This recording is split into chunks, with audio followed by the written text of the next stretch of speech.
Well, hello guys and gals, and welcome back to another Genlock review. In this episode, we're taking a look at Season 1, Episode 8, Identity Crisis. And this is the season finale. It came fast, man. 8 weeks went here and back. I mean, we were just finishing Steven, and now we're already at the start of Star. Wow, that went fast. But I have to say, it's pretty good. This season finale does feel like a season finale.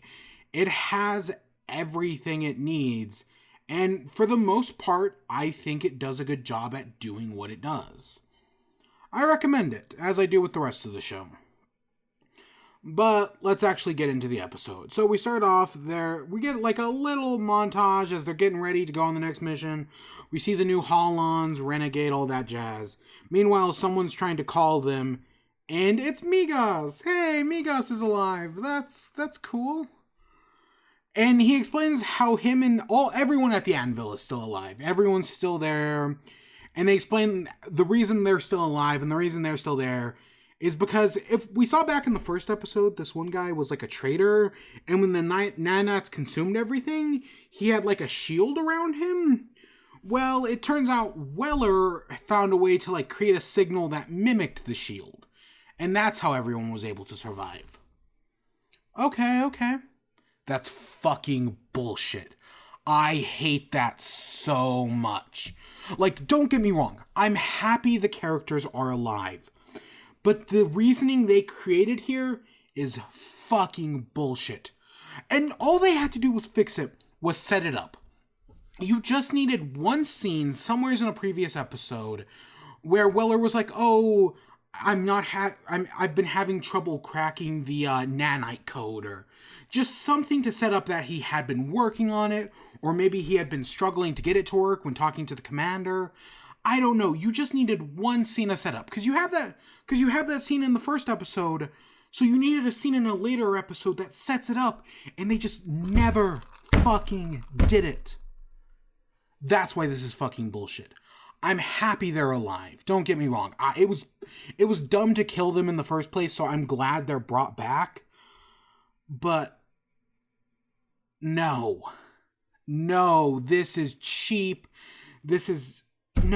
That it goes against all of the rules this universe has set up. That's why this is bullshit. Even though this is a big problem, I'm not going to hold it against the episode too much, because at least they corrected a mistake from a previous episode. I still think killing off all the characters was a bad idea. And Weller is still dead, so there are at least some consequences to what happened. It's not like they're throwing it all off the drain.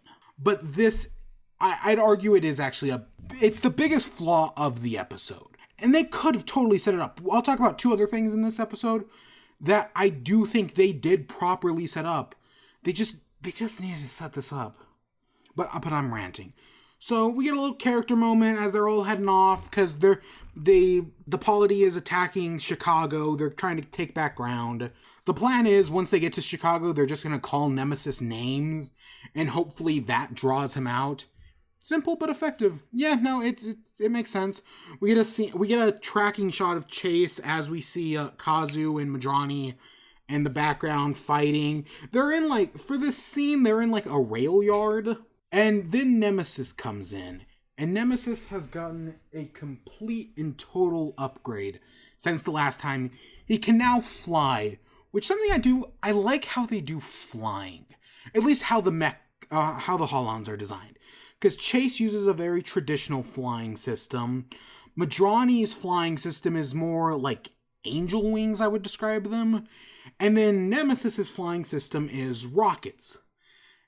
It's a very minor detail, but I think it's very nice. It not only it makes them more distinct, but it's just more interesting.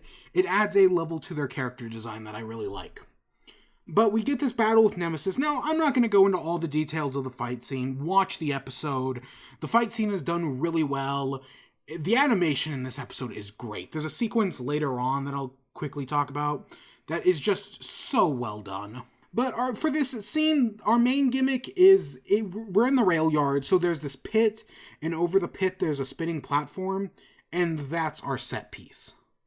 It's a very simple set piece. I mean, I'm pretty sure I've done something exactly like this in a Just Cause game, but it works fine. We have the character connection. We see Kazu and Cammy, and then later on you get Madrani and Val. Yeah, no, the character connections. It's a gimmick of the show that I really like, and it's a major theme of the episode, being called Identity Crisis and all. We see how Nemesis now works, because Nemesis now has, like, nanites in its system, and it can use the nanites to heal. That's really neat. It's Terminator 2 level stuff, but Terminator 2, it's so cool there, and it's so cool here. Works really well, and it's able to create weapons and whatnot. It all really works. I said things that have been set up in previous episodes I'm going to call back to. The first one is the laser eyes right here. Or we saw her use laser wrists, and Cammy said, oh, why isn't it laser eyes? So now it has laser eyes. It's more played for a joke than anything else, but they set it up, and they properly delivered on it. See? That's all it took. But so they're able to kind of push back Nemesis, but not too well. So it's the idea that, oh, if we all 5 team up as one entity, we'll be able to defeat Nemesis. And then, but of course Chase doesn't want to do it, because what is Chase? Is he a copy? Is he actually him? You know, the whole identity crisis. Will he become Nemesis? It's all these different ideas. It's interesting. I like the Chase dynamic. Right as they're about to all team up and he finally agrees to it, they hit uptime. So now they all have to exit, but Chase is, of course, willing to do the self-sacrifice thing and let them all return, while he stays in his body to hold off Nemesis until they can come back to help him. Yes, it's self-sacrifice, but it's also not, because he's not dying. Because he even says it himself that he's barely living as is. I mean, his body is nothing. It's in a tube. So he doesn't really see much of a deal in leaving it anymore, because he's becoming himself. He's changing. It's set up really well. It's kind of clever. I like Madrani in this moment, because I've always said she's the Lancer, and while she has been that, and she's also pulled leadership role when Chase slacked off on it. When Chase is busy in this episode, she pulls off leadership. But this is really Madrani's big Lancer moment here, like talking to Chase about, oh, don't do this. While Madrani's backstory has been handled sloppily, her in the present is actually done really well. So they all retreat, and Chase exceeds his uptime, and he can no longer return to his body. He makes that sacrifice. It makes sense. I'll get back to it here in a minute. And then he has a fight with Nemesis, and Nemesis is kind of kicking his ass. Nemesis wants, like, some of his mind, so Chase gives him some of the memories, which I want you to remember this. I'll bring this back up in a minute. But it's interesting to see that this was also something that was set up. I completely forgot about that. This was set up in episode, 4? Maybe 5? But yeah, seeing the memories are interesting, and you see the flash of blue in his eye. That's neat. But then he decides after seeing these memories that, oh, he's just going to take them away. So he goes after their bodies in the ship. Nemesis gets attacked by another mech, Holon, whatever. That's Sinclair's mech that was never used but was always in the background, and it's Leon. In the one of the episodes early on, third or fourth, they say that Leon is Holon compatible, but he was just a little too old. This is the major setup and payoff thing. They set this up. It was more or less a pointless line in that episode, but now it's paying off here. We'd also, in the hangar, we had seen Sinclair's mech in the background. This had been properly set up so that it could come into play here, And it was done well. I didn't expect it, so to actually see it, yeah, that's cool. It makes logical sense with what the universe has set up, and it follows the universe's rule. Yes, they can do it properly. That's the worst part, is they do it multiple times in this episode, but just the biggest one, I'd argue it's the biggest one. They just completely dropped the ball. But so we get a fight between the two Max and Leon, and it doesn't go that well. But Miranda is able to stop Nemesis for a few seconds, showing that that Nemesis Chase still has humanity. He still has something for Miranda. Keep that in mind. I'll bring this up in a minute. Chase comes back in, and Nemesis goes after the ship. This is what I like how Nemesis uses the nano, and I like this nano arm. I just think it looks nice. What can I say? There's a lot of great shots in this episode. I didn't mention it earlier, but when Madrani and Val drift and you see their like two faces combined, that's a really great shot. And then so after that, they're able to knock Nemesis back down. He attacks, and then the rest of the Genlock crew comes in. And they're all together. They're gonna team up to defeat Nemesis. We get some more fighting, but as they're fighting, their minds are also all combined, and like they talk in like a hive mind style way. But they're attacking him outside and inside the mind. Like as they're attacking him in like with the Holons, they're also like grabbing onto him in the mind. It's the battle of body and mind that I really enjoy. It's bringing another layer to this fight scene. Nemesis goes to attack with the nanites. Cammy's able to disable it. And I like how it doesn't just disable the nanites, but it also, like, the arm it regrew earlier on also falls apart.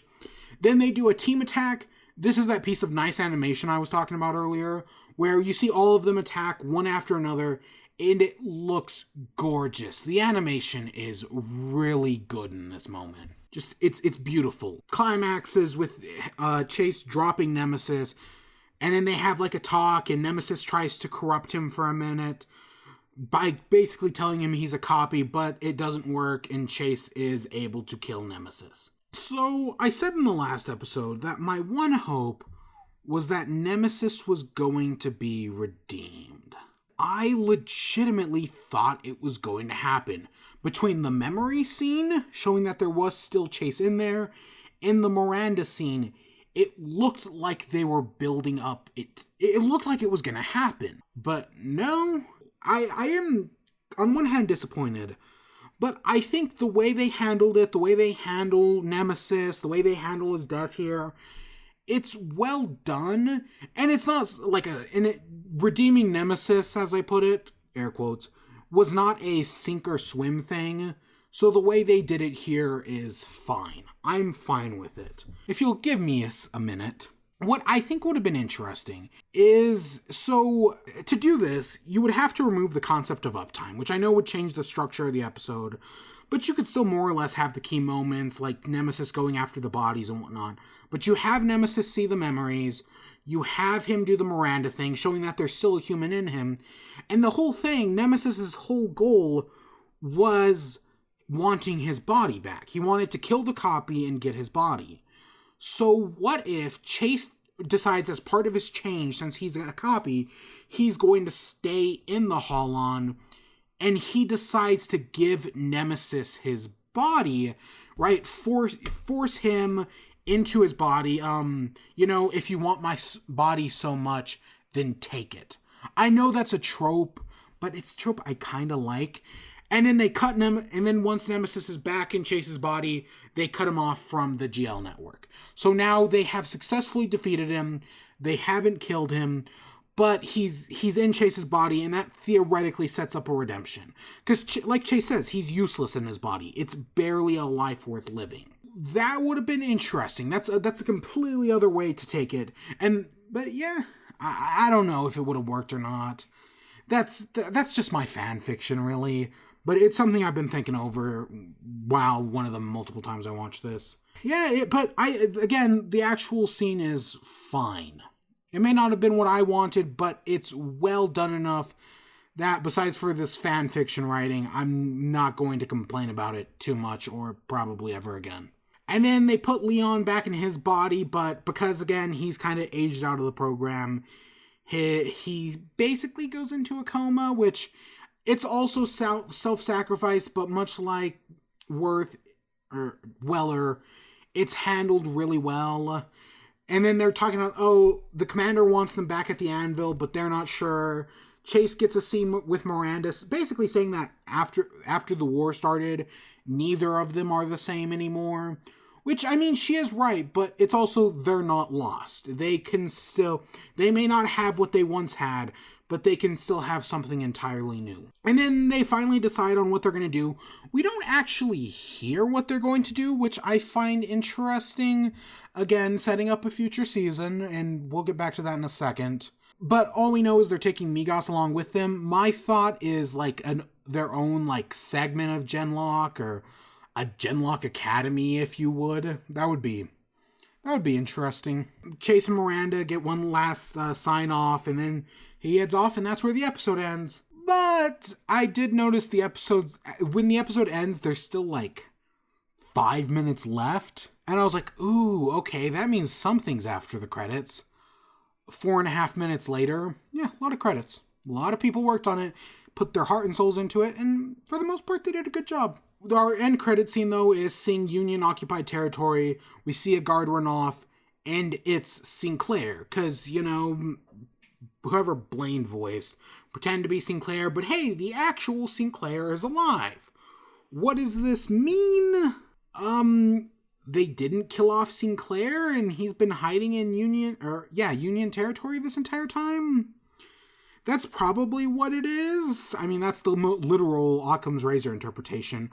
The other part of me wonders if the Union has, like, a mind control technique, and everyone they capture, they mind control and turn into soldiers, but Sinclair was able to break free because he has the special Genlock compatible mind. That would be interesting. I don't know if they're going to go that way. I mean, we have nanites, so that's completely possible. As the episode as a whole, besides for that one massive blemish in the beginning, which, again, I'm happy all these characters are alive. The actual episode's pretty great. It's got all the stakes, all the fight scenes are good. I barely talked about them, and that's kind of on purpose, so that way you can experience them, because, they're not super long. They're really well done. They're really well animated. All the character bits are really good. I know I glossed over a few of them. That's kind of on purpose. I don't want to give everything away in these reviews, after all. But yeah, I do recommend it. It's a great episode. And then as Genlock as a whole, it's definitely worth your time. I know it's part of a Netflix style service, but First is only like $5 a month, and for $5, you are more than getting enough content here. Plus, there's all the other stuff on First that's more than worth your time.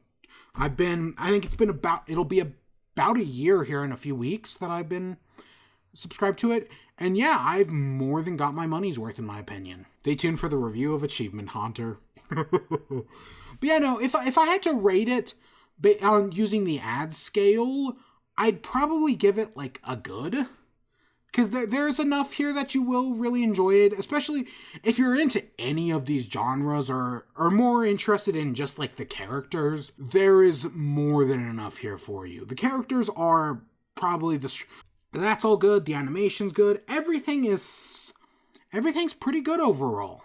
It's not perfect. Some of the pacing's a little weird. I wish they had more time. 8 episodes is a lot to do a lot with. I mean, yes, this is just one arc. I think I called it the Nemesis arc, like last episode, so it's just one arc. It's only so much time they had. Will we expand more on it next season? Will there be a next season? Based on an end credit stinger, it seems like it. Hopefully, but that's a ways away. Yeah, go check it out. I do recommend it. And I hope you all enjoyed. Stay tuned for more. Until next time, peace.